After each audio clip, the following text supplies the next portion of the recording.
وقال ارکبوا فیہا بسم اللہ مجریہا ومرساہا، اور حضرت نوح نے فرمایا اب سوار ہو جاؤ اس میں، اللہ کے نام کے ساتھ ہی ہے اس کا چلنا بھی اور اس کا لنگر انداز ہونا بھی،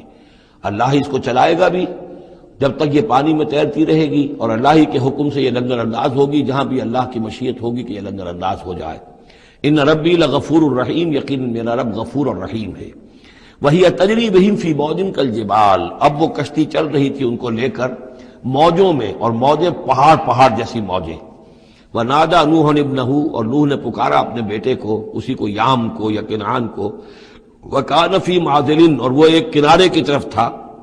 یا بنی ارکب معنا، اے میرے بیٹے آؤ ہمارے ساتھ شریک ہو جاؤ، ولا تکن مع الکافرین، اور کافروں کا ساتھ نہ دو، کافروں کے ساتھ نہ رہو بلکہ ہماری کشتی میں آ جاؤ۔ قال سآوی الی جبل یعصمنی من الماء، اس نے کہا نہیں نہیں، میں ابھی اس پہاڑ کے اوپر چڑھ جاؤں گا، میں وہاں پہنچ جاؤں گا، وہ مجھے پانی سے بچا لے گا۔ قال لا عاصم اليوم من امر اللہ الا من رحم، حضرت نوح نے فرمایا نہیں، آج کے دن کوئی شے بچانے والی نہیں ہے اللہ کے امر سے سوائے اس کے جس پر اللہ ہی رحم فرما دے۔ وحال بینہم الموج، اور اسی گفتگو کے دوران ایک بڑی سی موج حائل ہوئی ان کے مابین، فکان من المغرقین، اور وہ بیٹا جو ہے ان کی نگاہوں کے سامنے غرق ہو گیا۔ وقیل یا ارض ابلعی ماءک، اور کہہ دیا گیا اے زمین اپنے پانی کو نگل جا، واپس پانی زمین کے اندر جذب ہو جائے۔ کتنا وقت لگا ہوگا یہ اللہ بہتر جانتا ہے، لیکن یہ آخر کار جو شکل بنی ہے کہ زمین کے اندر پانی جذب ہو گیا جو زمین سے آیا تھا۔ وَيَا سَمَاءُ أَقْلِعِي، اور اے آسمان تو بھی اب تھم جا، جو بھی بارش آنی تھی، جو اس طوفان کے لیے، اس کو بھی اختتام کا حکم ہو گیا۔ وَغِيضَ الْمَاءُ، اور پانی سکھا دیا گیا۔ وَقُضِيَ الْأَمْرُ، اور فیصلہ چکا دیا گیا۔ وَاسْتَوَتْ عَلَى الْجُودِيِّ، اور وہ کشتی جو ہے جودی پہاڑ کے اوپر جا کر رک گئی۔ وَقِيلَ بُعْدًا لِلْقَوْمِ الظَّالِمِينَ، اور کہہ دیا گیا ہلاکت اور دوری ہے اس قوم کے لیے کہ جو ظالم تھی، یعنی اب اس کا نسیہ منسیہ ہو گئی، اب اس کا نام و نشان موجود نہ رہا۔ وَنَادَى نُوحٌ رَبَّهُ، اور پکارا نوح نے اپنے رب کو، فَقَالَ رَبِّ إِنَّ ابْنِي مِنْ أَهْلِي، انہوں نے کہا پروردگار میرا بیٹا میرے اہل میں سے تھا، اور تیرا وعدہ تھا میرے اہل کو بچا لے گا۔ وَإِنَّ وَعْدَكَ الْحَقُّ، اور تیرا وعدہ سچا ہے۔ وَأَنْتَ أَحْكَمُ الْحَاكِمِينَ، اور یقیناً تو تمام حاکموں میں سب سے بڑا اور سب سے منصف اور سب سے عادل حاکم ہے۔ قال یا نوح انہ لیس من اہلک، انہوں نے اللہ نے جواب دیا ہے نوح وہ تمہارے اہل میں سے نہیں ہے۔ انہ عمل غیر صالح، اس کے اعمال، اس کا کردار، اس کے عقائد، اس کے نظریات غیر صالح ہیں۔ فلا تسألن ما لیس لک بہ علم، تو اب مجھ سے ان چیزوں کے بارے میں سوال نہ کرو جس کے لیے تمہارے پاس کوئی علم نہیں ہے۔ انی اعوذک ان تکون من الجاہلین، اور میں تمہیں نصیحت کر رہا ہوں کہ تم جاہلوں میں سے نہ بن جاؤ۔ یہاں وہ یاد کر لیجئے سورہ انعام کی آیت 35، اس میں حضور سے کہا گیا تھا فلا تکونن من الجاہلین، میں نے اس وقت بھی نوٹ کرا دیا تھا کہ یہ سخت ترین الفاظ یا حضور سے فرمائے گئے ہیں سورہ انعام میں، اور یہاں پر سورہ ہود میں یہ آئے ہیں حضرت نوح علیہ السلام سے خطاب کرتے ہوئے، انی اعوذک ان تکون من الجاہلین۔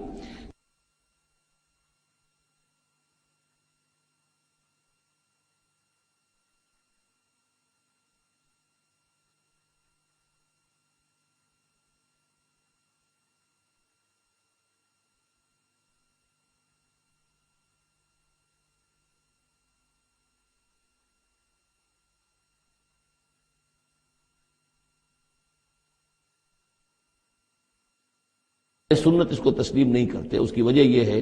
کہ جو قاعدہ دیا گیا ہے سورہ نور میں وہ یہ ہے کہ اللہ تعالیٰ صالح لوگوں کے لیے بیویاں بھی دیکھ دیتا ہے، اور جو خبیثات للخبیثین والخبیثون للخبیثات والطیبات للطیبین والطیبین للطیبات، تو یہ چیزیں جو ہے اس کے چونکہ خلاف جاتا ہے، اس لیے یہ کہ صرف مشرک ہونے کی حد تک کہ یہ مشرک تھے باپ ماں بیٹا، اس لیے جو کٹے رہے، تو اسی پر اہل سنت کا اجماع ہے۔ قال رب انی اعوذ بک ان اسألک ما لیس لی بہ علم، حضرت نوح نے عرض کیا پروردگار میں تیری پناہ طلب کرتا ہوں اس سے کہ میں تجھ سے ایسی بات کا سوال کروں جس کے لیے کہ میرے پاس کوئی علم نہیں ہے۔ وَإِلَّا تَغْفِرْ لِي وَتَرْحَمْنِي، اور اگر تو نے مجھے معاف نہ فرما دیا اور رحم نہ فرمایا، اکم من الخاسرین، تو میں تو ہو جاؤں گا خسارہ پانے والوں میں۔ قیل یا نوح اہبط بسلام منا وبرکات علیک، ہم نے کہا نوح اب اترو، اس کشتی سے اترو، بسلام منا، ہماری طرف سے سلامتی کے ساتھ، وبرکات، اور برکتوں کے ساتھ علیکا جو تم پر بھی ہوں گی، وعلی امم ممن معک، اور ان امتوں پر بھی ہماری یہ برکات ہوں گی کہ جو ان لوگوں کے ساتھ جو ان کی نسل سے وجود میں آئیں گی جو تمہارے ساتھ ہیں۔ تو گویا کہ نسل انسانی بعد میں عام خیال یہی ہے کہ حضرت نوح علیہ السلام کے 3 بیٹوں ہی سے چلی ہے، باقی اگر کچھ لوگ تھے بھی ان کے ساتھ تو وہ ایسے تھے کہ جن کی کوئی نسل آگے نہیں چلی ہے، بلکہ یہ دنیا کی جو نسلیں اس وقت دنیا میں ہیں نوع انسانی، وہ یہ حضرت یافس، حضرت حام اور حضرت سام کی نسل ہی سے ہیں۔ یہ خیال ہے، واللہ عالم، یقین کے ساتھ نہیں کہا جا سکتا، ویسے میرا اپنا رجحان بھی اسی طرف ہے۔ حضرت یافس کی اولاد جو ہے وہ یہ جو پہاڑی علاقہ ہے، جیسا کہ ابھی آپ نے نقشے میں دیکھا تھا، اس سے اوپر جو ہے یہ سینٹرل ایشیا کے پہاڑ ہیں، اس پہاڑ کو کراس کیا انہوں نے، اور وہ جو پھر میدانی علاقہ ہے روس کا، اور اس کی طرف سے ہوتے ہوتے وہ سیرائے گوبی سے ہوتے ہوئے چین کا، تو حضرت یافس کی اولاد ادھر پھیل گئی ہے، یورپ سے لے کر اور چائنا تک یہ سب یافس کی نسل ہے۔ حضرت حام کی اولاد مشرق اور مغرب میں چلی گئی، اسی پہاڑی سلسلے کے دامن میں ہوتی ہوئی، ایک شاخ ان کی ایران ہوتے ہوئے بھارت چلی گئی، انڈیا چلی گئی، سندھ اور ہند، اور ایک شاخ جو ہے سینائی پیننسولا کراس کر کے یہ سوڈان اور مصر چلی گئی۔ یہ ہے حضرت حام کی نسل میں سے۔ یہ عام طور پر جو ہمارے پرانے ماہرین انساب ہیں ان کا کہنا یہ ہے۔ انہی میں سے معلوم ہوتا ہے کہ جو یہ یورپین ہیں، جو کہ انڈو ایرانین جو کہلاتے ہیں ایرینز، تو یہ ایرینز جو ہے یہ سب حضرت حام کی اولاد میں سے معلوم ہوتے ہیں۔ ان میں سے گریکس بھی ہیں، اور ان میں رومنز بھی ہیں، اور ان میں جرمنز بھی ہیں۔ باقی جو ہے نسلیں جو ہیں یہ اینگلو سیکسنز، یہ ہیں حضرت یافسی کے نسل سے، جو اوپر سے جا کر اور یہ اسکینڈینیوین کنٹریز سے ہو کر پھر نیچے اترے ہیں یورپ کی طرف۔ تو یہ جو ناردرنرز کہلاتے ہیں، دی نارڈک ریسز، شمالی اقوام جو ہے اینگلو سیکسنز ان میں سے ہیں، لیکن جو مشرقی یورپ کی یہ اقوام ہیں یہ اصل میں یہ بھی آریائی نسل جو ہے حضرت حام کی نسل میں سے، واللہ عالم۔ تو یہاں وہ الفاظ آ گئے تھے، قال یا نوح بسلام منا وبرکات علیک وعلی امم ممن معک، ان امتوں اور قوموں پر بھی سلامتی اور برکات جو ان میں سے ہوں گی جو تمہارے ساتھ ہیں، تمہارے ساتھ جو اس کشتی میں سوار ہیں۔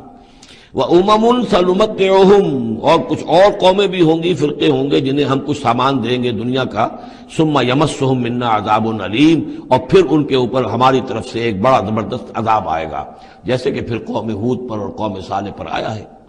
تِلْكَ مِنْ أَنْبَاءِ الْغَيْبِ نُوحِيهَا إِلَيْكَ، یہ غیب کی خبروں میں سے ہے جو وحی کر رہے ہیں ہم آپ کی جانب، اے محمد صلی اللہ علیہ وسلم۔ وَمَا كُنْتَ تَعْلَمُهَا أَنْتَ وَلَا قَوْمُكَ، اور نہیں جانتے تھے آپ ان کو، نہ آپ نہ آپ کی قوم ان سے واقف تھی، من قبل هذا، اس سے پہلے، فاصبر، تو اے نبی صبر کیجئے، ان العاقبۃ للمتقین، یقیناً آخری انجام جو ہے وہ بھلا ہوگا اہل تقوی ہی کا۔ وَإِلَىٰ عَادٍ أَخَاهُمْ هُودًا، یہ سام کی نسل کی ایک شاخ جو نیچے اتری ہے اور یہ پہنچ گئی ہے جزیرہ نمائے عرب کے تقریباً جو ساؤتھرن ڈیزرٹ ہے جو آج کا، اس کے اندر، اور عاد کی قوم کی طرف ہم نے بھیجا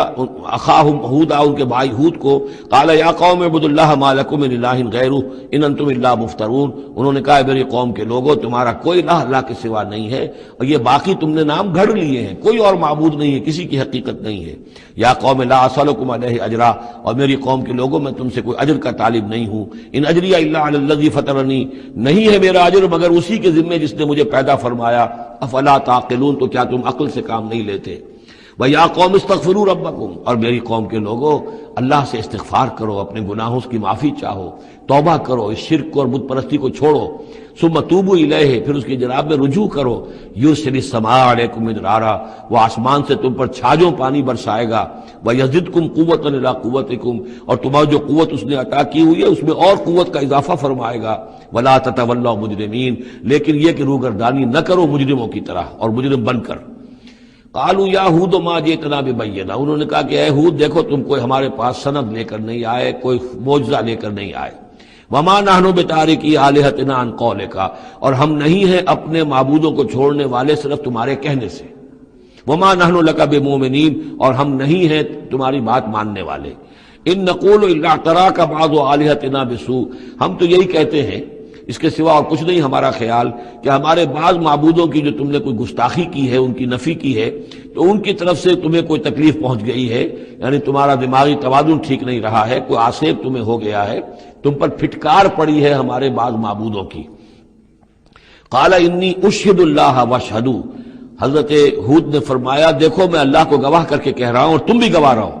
انی بریء مما تشرکون، کہ جن کو تم شریک ٹھہرا رہے ہو میں ان سے بری ہوں، بیزار ہوں، میرا ان سے کوئی تعلق نہیں۔ وہی بات جو حضرت ابراہیم نے فرمائی تھی کہ مجھے ان کا کوئی خوف نہیں، من دونہ ہی، اس کے سوا تم جو شرک کر رہے ہو، فکیدونی جمیعا، تو تم سب کے سب مل کر میرے خلاف جو چاہو کارروائی کر لو، کیدونی، جو چالیں چلنی چاہے چل لو، ثم لا تنظرون، مجھے کوئی مہلت نہ دو، انی توکلت علی اللہ ربی و ربکم، میں نے تو توکل کیا ہے اپنے رب پر، اللہ پر جو میرا بھی رب ہے اور تمہارا بھی رب ہے، ما من دابۃ الا هو آخذ بناصیتها، نہیں ہے کوئی بھی جاندار مگر یہ کہ اس کی پیشانی جو ہے اللہ ہی کے ہاتھ میں ہے۔ وہ دعا جو میں نے آپ کو سنائی تھی اس میں حضور کے الفاظ بھی یہ ہیں، وَنَاصِيَتِي بِيَدِكَ، اللہم انی عبدک وابن عبدک وابن امتک فی قبضتک ناصیتی بیدک ماض فی حکمک عدل فی قضاؤک۔ ہوا آخذ بناصیتها، ہر جاندار کی پیشانی اللہ کے ہاتھ میں، یعنی اس کی قسمت، اس کی تقدیر، اسے کیا ملنا ہے، اس کے ساتھ کیا ہونا، یہ سب اللہ کے ہاتھ میں ہے۔ ان ربی علی صراط مستقیم، یقیناً میرا رب تو سیدھی راہ پر ملے گا، سیدھی توحید کی راہ پر جاؤ گے تو رب کے قریب پہنچو گے۔ میرا رب جو ہے وہ عدل و انصاف کے راستے سے اور صراط مستقیم ہی سے اس تک رسائی حاصل ہو سکتی ہے۔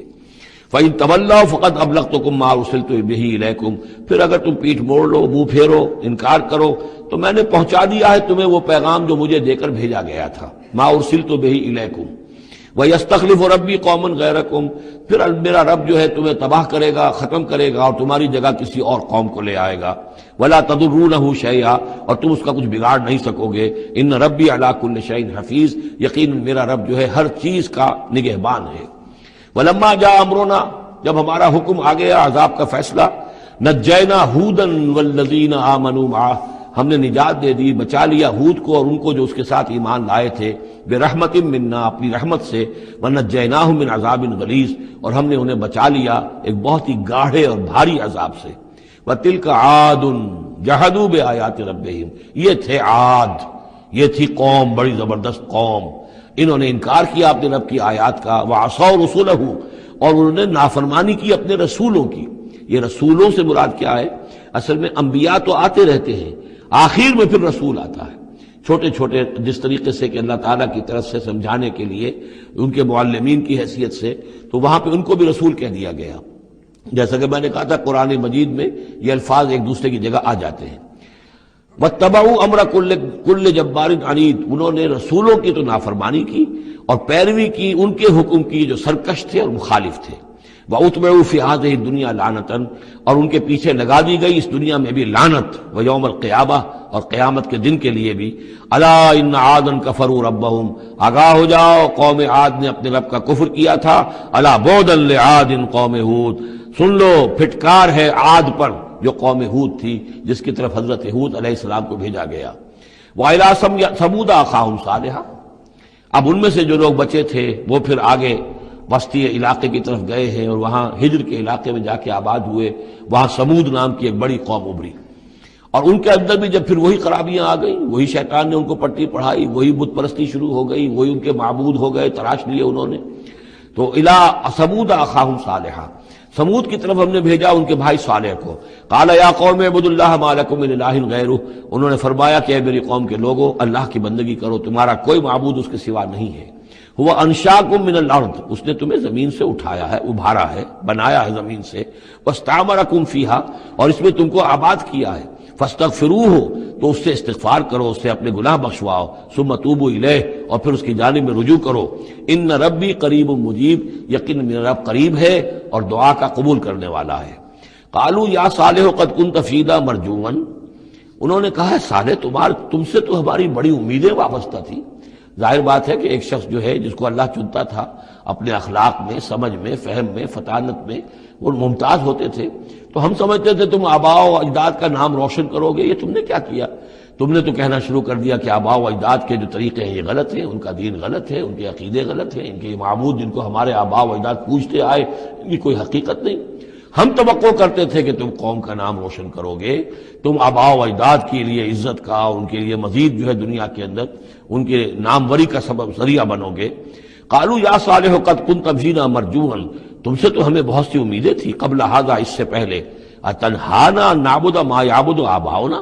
یہ کیا ہوا تم ہمیں روک رہے ہو ان چیزوں کو پوجنے سے کہ جن کو ہمارے آباء و اجداد پوجتے تھے؟ وَإِنَّنَا لَفِي شَكٍّ مِّمَّا تَدْعُونَا إِلَيْهِ مُرِيبٍ، اور یقیناً جس چیز کی طرف تم ہمیں بلا رہے ہو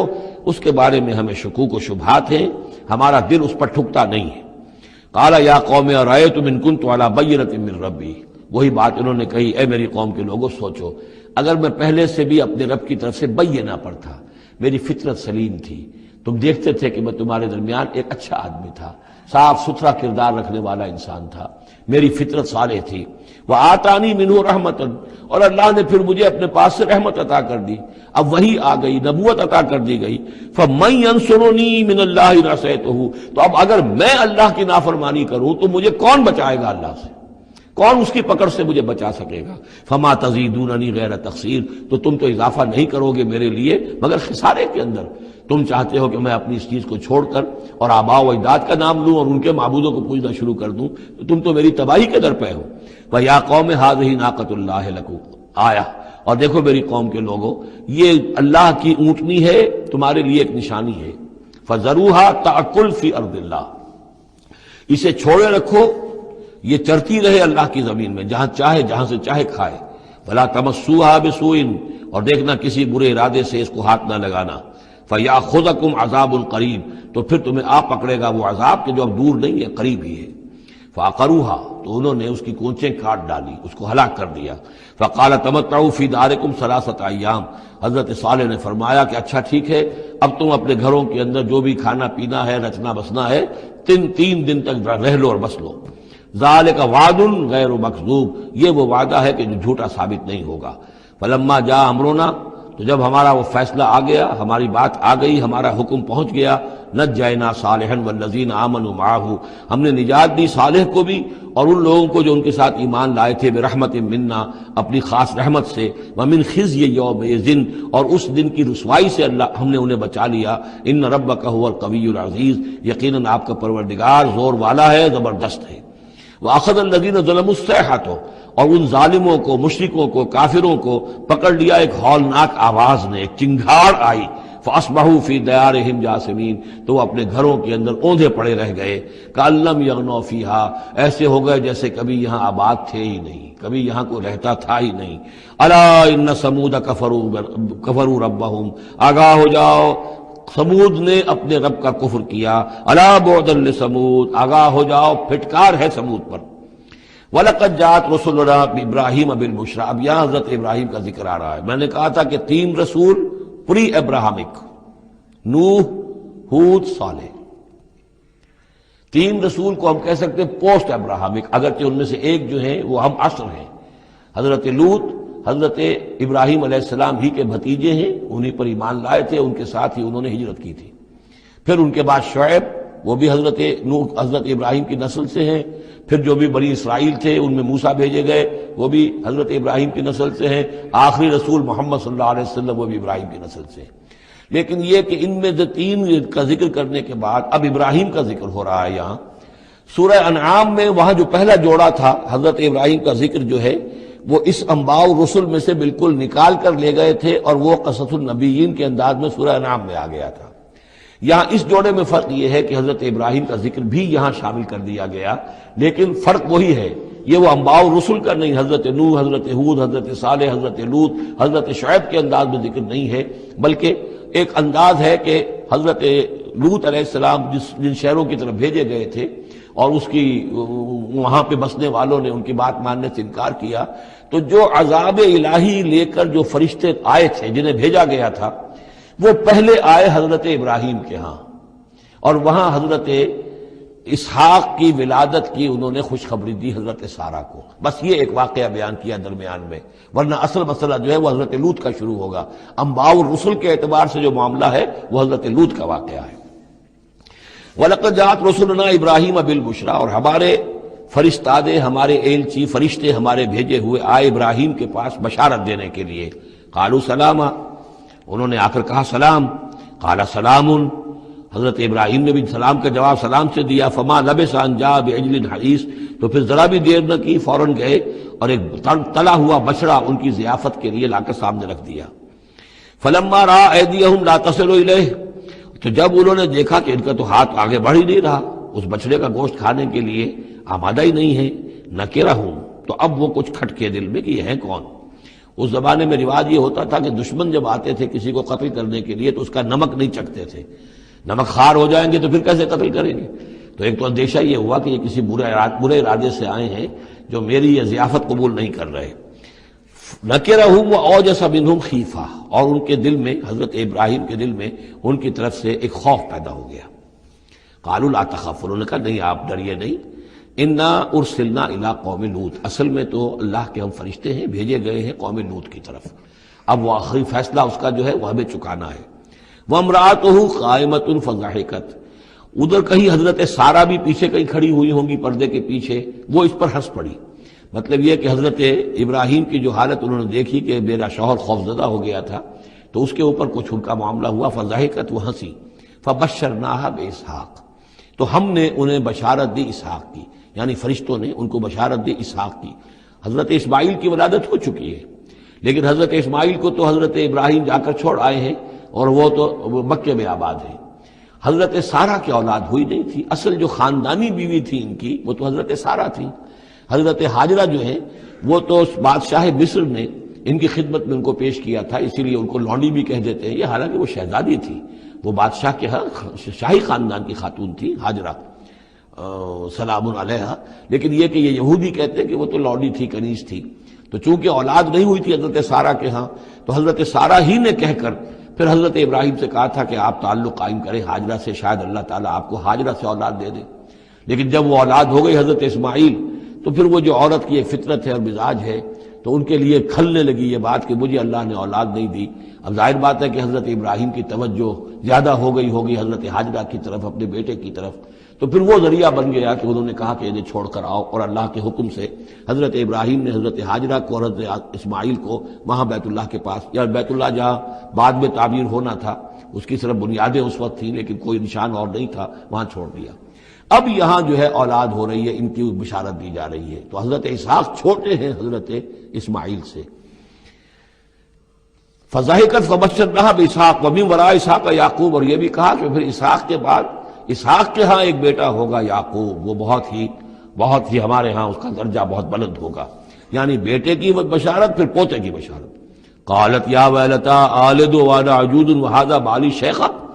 انہوں نے کہا ہائے میری خرابی، کہ اب میں جنوں گی جبکہ میں ہو چکی ہوں نہایت بوڑھی، اور میرا یہ شیخ جو ہے، میرا یہ جو شوہر ہے یہ بھی شیخ ہے، یہ بھی ضعیف ہے، بوڑھا ہو چکا ہے. ان ھذا لشیء عجیب، یہ تو بڑی عجیب بات جو آپ بتا رہے ہیں، یہ خوشخبری مجھے دے رہے ہیں اس بڑھاپے کی عمر میں کہ میرے ہاں بیٹا ہوگا. قالوا اتعجبین من امر اللہ، ان فرشتوں نے کہا کہ کیا آپ تعجب کرتی ہیں اللہ کے معاملے میں؟ اللہ کا فیصلہ ہے، اللہ جیسے چاہے پیدا کرے، ہم اللہ کی طرف سے خوشخبری دے رہے ہیں، اپنی طرف سے نہیں دے رہے. رحمت اللہ وبرکاتہ علیکم اہل البیت، اے نبی کے گھر والوں تم پر اللہ کی رحمت ہو، اس کی برکتیں ہوں. اب یہاں اہل البیت کو سمجھ لیجئے کس کے لیے ہے؟ حضرت سارہ کے لیے. اہل بیت رسول ازواج مطہرات ہیں، ان کی ایکسٹینشن ہے جو حضور نے کہا ہے اللہم ہؤلاء اہل بیتی، اے اللہ یہ بھی میرے اہل بیت ہیں. حضرت فاطمہ، حضرت علی، حضرت حسن، حضرت حسین، وہ بھی اہل بیت میں یہ ایکسٹینشن ہے. اہل بیت اصلاً نبی کی بیوی، یہاں پر کس کے لیے آ رہا؟ حضرت سارہ کے لیے. گھر والے، ہم کہتے بھی ہیں گھر والے کون ہوتے ہیں؟ گھر والی تو بیوی ہوتی ہے. قالوا اتعجبین من امر اللہ رحمت اللہ وبرکاتہ علیکم اہل البیت انہ حمید مجید، یقیناً اللہ حمید ہے اور مجید ہے، بہت بزرگ ہے، بڑائیوں والا ہے اور اپنی ذات میں ستودہ صفات ہے. فلما ذهب عن ابراہیم الروع، جب ابراہیم کا خوف جاتا رہا، وجاءت البشریٰ، اور یہ بشارت پہنچ گئی، ان کے لیے خوشی کی بات تھی کہ اب سارا کے ہاں بھی اللہ تعالیٰ بیٹا عطا کرے گا۔ یجادلنا فی قوم لوط، اب اس نے جھگڑنا شروع کر دیا ہم سے قوم لوط کے بارے میں۔ یہ مجادلہ جو ہے یہ تورات میں بڑی تفصیل سے آیا ہے کہ دیکھو تم جو جا رہے ہو، اگر اس شہر کے اندر، ان بستیوں کے اندر 50 آدمی بھی راست باز ہوں گے تو کیا کرو گے؟ کیا پھر بھی ہلاک کر دو گے؟ فرشتوں نے کہا نہیں، اگر 50 آدمی وہاں ہوئے، اگر راست باز ہوئے تو ہم ہلاک نہیں کریں گے۔ اچھا دیکھو، میری کوئی حیثیت نہیں ہے، میں بہت ناچیز ہوں، لیکن میں پھر جرأت کرتا ہوں، میں اللہ سے عرض کرتا ہوں کہ اچھا ہو سکتا ہے 40 ہوں وہاں پر۔ تو پھر اچھا 40 بھی ہوئے تو پھر ہم ان کو بھی پھر چھوڑ دیں گے، بستیوں کے اوپر عذاب نہیں آئے گا۔ ہوتے ہوتے 5 پہ آ گئے، جس پہ کہ آخر میں کہا گیا کہ اے ابراہیم چھوڑو اب اس بات کو، اب یہ تمہارے رب کا فیصلہ آ چکا۔ وہاں ایک بھی نہیں ہے، تم 5 کی بات کر رہے ہو۔ وہاں تو سوائے حضرت لوط علیہ السلام کے خود اور ان کی 2 بیٹیوں کے اور کوئی بھی نہیں تھا کہ جو ان شہروں میں سے بچا ہو۔ تو یجادلنا فی قوم لوط، اب وہ قوم لوط کے بارے میں ہم سے جھگڑنے لگے، یعنی چونکہ وہ حلیم الطبع تھے، طبیعت میں نرمی تھی، وہی جو حضور کی طبیعت میں بھی تھی، حضرت ابوبکر کی طبیعت میں بھی تھی، اس وجہ سے انہوں نے کہا کہ عذاب سے بچنے کی کوئی شکل ہو سکے۔ ان ابراہیم لحلیم اواہ منیب، 3 الفاظ جمع کر دیے گئے۔ یقیناً ابراہیم بہت ہی حلیم بھی تھا، بہت ہی نرم دل تھا، اور بہت ہی اللہ کی جناب میں رجوع کرنے والا تھا۔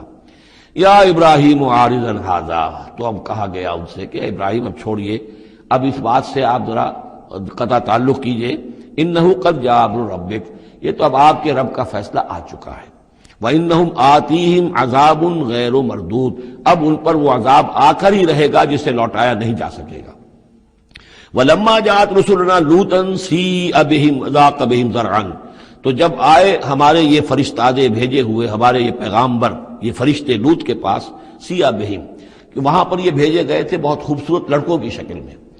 اور ان کے ہاں جو تھا معاملہ، آپ کو معلوم ہے کہ جو عبرت پرستی ان کے ہاں تھی اور جو سوڈمی تھی، تو یہ لڑکے خوبصورت آ گئے تو اس قوم کے لیے، تو ان کے لیے جشن ہو گیا کہ ہمارے لیے شکار آ گئے ہیں بہت اچھے، لوط کے ہاں بڑے عمدہ شکار پہنچے ہیں، لہذا وہ سب غول کے غول اب آ رہے ہیں، حضرت لوط علیہ السلام کے گھر پر چڑھائی کر رہے ہیں۔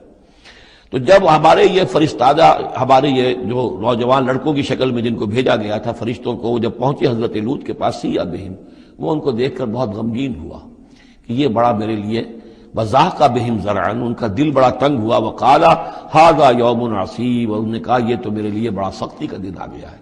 میرے پاس اتنی طاقت نہیں ہے کہ میں ان بدبختوں کا مقابلہ کر سکوں، اپنے ان مہمانوں کو ان کی دستبرد سے میں بچا سکوں۔ اور وہ لوگ جو ہیں وہ جانتے تھے جس قسم کی خبیث ان کی تباہی ہو چکی تھی کہ وہ کسی اپیل اور کسی دلیل سے بعد آنے والے نہیں ہیں، تو اس سے ان کے دل کے اندر جو ہے وہ ایک عجیب کیفیت پیدا ہوئی۔ سیء بہم وضاق بہم ذرعا وقال ھذا یوم عصیب وجاءہ قومہ یہرعون الیہ، اور اب آئی اس کی قوم اس کے پاس والہانہ دوڑتی ہوئی، بڑے خوشی سے ناچتے ہوئے آ رہے ہیں کہ آج تو ہمارے لیے جو ہے وہ بہت ہی عمدہ شکار پہنچ گیا ہے۔ وَمِن قَبْلُ كَانُوا يَعْمَلُونَ السَّيِّئَاتِ، اور وہ پہلے ہی سے ان گندے کاموں کے اندر ملوث تھے۔ قَالَ يَا قَوْمِ هَؤُلَاءِ بَنَاتِي هُنَّ أَطْهَرُ لَكُمْ،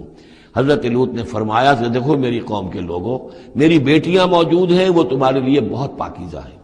اس کے 2 معنی کیے گئے، ایک تو یہ کہ بیٹیوں سے مراد ہے کہ جو تمہاری بیویاں ہیں وہ میری بیٹیوں کے مانند ہیں۔ نبی جو ہوتا ہے وہ گویا کہ قوم کے لیے والد کی جگہ ہے، جیسے کہ قرآن مجید میں وَأَزْوَاجُهُ أُمَّهَاتُهُمْ، حضور کی تمام ازواج جو ہیں وہ پوری امت کے لیے ماؤں کے درجے میں ہیں، تو گویا کہ میری بیٹیاں ہیں، اللہ نے تمہارے لیے ان کو پیدا کیا ہے، تمہارے لیے جوڑا بنایا ہے، وہ پاک جو ہے تمہارے لیے راستہ اپنی شہوت کی کے تقاضے کو پورا کرنے کے لیے صحیح راستہ اس کو چھوڑ کر، اور یہ بھی ہو سکتا ہے کہ انہوں نے اپنی بیٹیوں ہی کو پیش کیا ہو کہ تمہیں اگر کرنا ہی ہے تو نکاح کر لو، میں اپنی بیٹیاں تمہیں نکاح میں دینے کو تیار ہوں، لیکن میرے جو یہ مہمان ہیں ان کے بارے میں مجھے رسوا نہ کرو۔ قال یا قوم هؤلاء بناتی هن اطہر لکم فاتقوا اللہ ولا تخزون فی ضیفی، تو اللہ کا خوف کرو اور دیکھو مجھے میرے مہمانوں کے معاملے میں رسوا مت کرو۔ الیس منکم رجل رشید، کیا تم میں کوئی ایک آدمی بھی شریف اور کوئی ایک آدمی بھی نیک چلن نہیں رہا؟ یعنی کوئی تو تم میں سے ایسا نکل آتا جو میرا ساتھ دیتا، جو میری ہاں میں ہاں ملاتا، تم میں تو معلوم ہوتا ہے کہ کوئی ایک شخص بھی شریف النفس باقی نہیں رہا۔ قالوا لقد علمت ما لنا فی بناتک من حق، انہوں نے کہا کہ اے لوط تمہیں خوب معلوم ہے تمہاری بیٹیوں پر ہمارا کوئی حق نہیں ہے۔ اس سے معلوم ہوتا ہے وہ دوسری ہی بات ہی زیادہ راجح ہے۔ وَإِنَّكَ لَتَعْلَمُ مَا نُرِيدُ، اور تم خوب جانتے ہو جو ہم چاہتے ہیں، یعنی باتیں مت بناؤ، ہماری توجہ جو ہے ادھر ادھر لے جانے کی کوشش نہ کرو، تم جانتے ہو ہم جو چاہتے ہیں، جس کے لیے ہم حاضر ہوئے ہیں، جس کے لیے ہم پہنچے ہیں۔ قال لو ان لی بکم قوۃ، انہوں نے کہا کاش کہ میرے پاس تمہارے مقابلے کے لیے کوئی طاقت ہوتی، او آوی الی رکن شدید، یا میں کوئی قلعہ ایسا ہوتا جس میں مضبوط میں جا کر پناہ لے لیتا اور تم سے اپنے آپ کو اور اپنے مہمانوں کو بچا لیتا۔ یہاں ہے اصل میں حضور صلی اللہ علیہ وسلم کی ایک حدیث میں الفاظ آئے ہیں، یرحم اللہ لوطا لقد کان یاوی الی رکن شدید، اللہ تعالیٰ رحم فرمائے لوط پر، وہ ایک مضبوط قلعے میں تھے، اللہ تعالیٰ کی حفاظت تو انہیں حاصل تھی، لیکن یہ کہ اس وقت جو صورت بن گئی تھی ان کے لیے، جیسے جب جادوگروں نے جو اپنے انچھر پھینکے تھے اور وہ بھی بن گئے تھے فرعون کے دربار میں، وہ بھی شکل اختیار کر لی تھی انہوں نے سانپوں کی، تو حضرت موسیٰ پر بھی وقتی طور پر خوف طاری ہو گیا تھا۔ تو بن بنائے طب بشری خوف کا ہو جانا یہ کوئی نبوت کی عصمت کے منافی نہیں ہے۔ تو یہاں پر بھی اللہ تعالیٰ کی حفاظت تھی، اور جیسا کہ آیا فرشتوں نے پھر ذرا سا ایک ہاتھ ہلایا اور سب کے سب اندھے ہو گئے، وہ اس طرح کا معاملہ تفاصیل تورات میں ہے۔ قال لو ان لی بکم، لیکن جو حسرت کی کیفیت تھی اور جس طرح ضیق میں ان کی جان اس وقت آئی تھی، اس کا تصور کیجئے، کاش کہ میرے پاس تمہارے مقابلے کے لیے طاقت ہوتی، او آوی الی رکن شدید، یا کوئی ایسا ہوتا مضبوط مستحکم قلعہ جس میں جا کر میں پناہ لے لیتا۔ قالوا یا لوط انا رسول ربک، ان فرشتوں نے کہا اے لوط گھبرائیں نہیں، ہم آپ کے رب کے پیغامبر ہیں، بھیجے ہوئے ہیں، لن یصلوا الیک، یہ آپ تک پہنچ نہیں پائیں گے، آپ کو کوئی گردن نہیں پہنچا سکیں گے، آپ بالکل اطمینان رکھیں۔ فَأَسْرِ بِأَهْلِكَ بِقِطْعٍ مِنَ اللَّيْلِ، اور بھی رات کا ایک حصہ جو باقی ہے اس میں آپ اپنے اہل کو لے کر، اپنے گھر والوں کو لے کر نکل جائیے اس بستی سے۔ وَلَا يَلْتَفِتْ مِنْكُمْ أَحَدٌ، اور کوئی بھی آپ میں سے پیچھے نہ دیکھے، پیچھے توجہ نہ کرے، پیچھے کی طرف کوئی خیال نہ آئے کہ ہمارے دوست تھے اور ہمارے یہ تھے اور ہمارے عزیز تھے، إِلَّا امْرَأَتَكَ، اور آپ کی بیوی بھی ساتھ نہیں جائے گی، وہ بھی یہیں رہے گی۔ یہ دو بیویاں ہیں جلیل القدر پیغمبروں کی، جن کا ذکر پھر آئے گا بڑی وضاحت کے ساتھ سورہ تحریم میں، ایک حضرت نوح علیہ السلام کی بیوی اور ایک حضرت لوط کی بیوی، کہ یہ اگرچہ کہ کانتا تحت عبدین من عبادنا صالحین فخانتاہما فلم یغنیا عنہما من اللہ شیئا، اگرچہ وہ ہمارے دو بہت ہی نیک اور بہت ہی برگزیدہ بندوں کے تحت تھیں، ان کے گھروں میں آباد تھیں، لیکن یہ کہ انہوں نے خیانت کی، اور اس کے نتیجے میں یہ ہے کہ پھر وہ اللہ تعالیٰ کے عذاب سے ان کے شوہر انہیں بچا نہیں سکے، نہ حضرت نوح بچا سکے اپنی اس بیوی کو اور نہ حضرت لوط بچا سکے اپنی اس بیوی کو۔ الا امرأتک، سوائے آپ کی بیوی کے، انہ مصیبھا ما اصابہم، اس کے اوپر تو وہی مصیبت آ کر رہنی ہے جو ان سب پر آنی ہے۔ ان موعدہم الصبح، اور دیکھیے ان کے وعدے کا وقت صبح کا ہے، صبح کو وہ عذاب آ جائے گا۔ الیس الصبح بقریب، کیا صبح قریب نہیں ہے؟ یعنی اب جلدی کیجئے، اب آپ فوری طور پر یہاں سے اپنی بچیوں کو لے کر نکل جائیے۔ فلما جاء امرنا جعلنا عالیہا سافلہا، جب ہمارا حکم آ پہنچا ہم نے اس کے اونچے کو نیچا کر دیا، یعنی کسی بستی کو تلپٹ کیا جائے تو چھت نیچے ہو جائے گی اور جو بنیادیں اوپر آ جائیں گی، عالیہا سافلہا، الٹ کر رکھ دیا بستیوں کو، وامطرنا علیہا حجارۃ من سجیل، اور مزید ان کے اوپر ہم نے بارش برسائی کنکروں کی، پتھروں کی، یعنی یہ کہ ایک طرف تو یہ کہ کچھ زلزلہ آیا یا کچھ اور زمین میں دھماکہ ہوا، ایکسپلوژن ہوا جس سے وہ بستیاں الٹ گئیں، اور اس کے بعد یہ ہے کہ آسمان سے پھر بارش ہوئی ہے ان پر سجیل۔ یہ سجیل اصل میں فارسی کا لفظ ہے سنگ گل، سنگ گل یعنی یہ کہ مٹی جو ہے اگر کسی صحرا کے اندر تھوڑی سی پھوار پڑے اور زیادہ تیز بارش نہ ہو تو وہ ہر قطرے کے ساتھ تھوڑی سی مٹی مل کر وہ ایک چھوٹا سا دانہ بنتا ہے، اور وہ پھر دھوپ جب پڑتی ہے تو وہ پھر پک جاتا ہے، جیسے کہ کہیں آپ اینٹیں پکاتے ہیں اپنے ان کے اندر بھٹیوں کے اندر، یہ پھر کہلاتی ہے سنگ گل، یعنی یہ پتھر تو ہے لیکن یہ پتھر نہیں ہے، یہ مٹی کے بنے ہوئے پتھر ہیں، کنکر ہیں، ان کنکروں کی بارش ہوئی جس کے اندر کہ اس کو بالکل دفن کر دیا گیا ان دونوں شہروں کو۔ منضود تہ بر تہ، وہ جو بارش ہو رہی تھی کنکروں کی تہ بر تہ، مسومۃ عند ربک، اور وہ نشان زد تھے تیرے رب کی طرف سے، یعنی ہر ایک کے لیے معلوم تھا کہ کس کو کون سا پتھر لگنا ہے اور کون سا جو شخص ہے اس کی ہلاکت کس کے ذریعے سے ہونی ہے۔ وما ہی من الظالمین ببعید، اور یہ ان ظالموں سے کچھ زیادہ دور نہیں ہے، یعنی جو مشرکین مکہ ہیں، جو قریش ہیں اور عرب کے جو مشرک ہیں، ان سے یہ بستیاں کو دور تو نہیں ہیں، اس لیے کہ یہ جب جاتے تھے فلسطین کی طرف اپنے قافلے لے کر تو یہاں سے گزرتے تھے، قوم سمود کا مسکن بھی ان کے راستے میں آتے تھے، قوم مدین کا علاقہ بھی ان کے راستے میں آتا تھا، پھر یہ عمورہ اور سدوم کی بستیوں کے جو ہے یہ بھی کچھ ان کے جو آثار باقی رہ گئے تھے وہ بھی آتے تھے۔